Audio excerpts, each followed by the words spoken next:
Happy spring equinox, everyone. Here we are, we have the moon on the one side and coming around we have the sunrise on this side,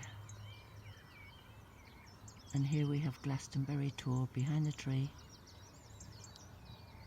I'm sure there's lots of people there on the tour this morning celebrating the spring equinox. Whether it's this morning, it might be tomorrow actually. I always get a bit confused. But it's a beautiful morning and it's going to be a magnificent day. The weather is turning. Spring is truly on its way.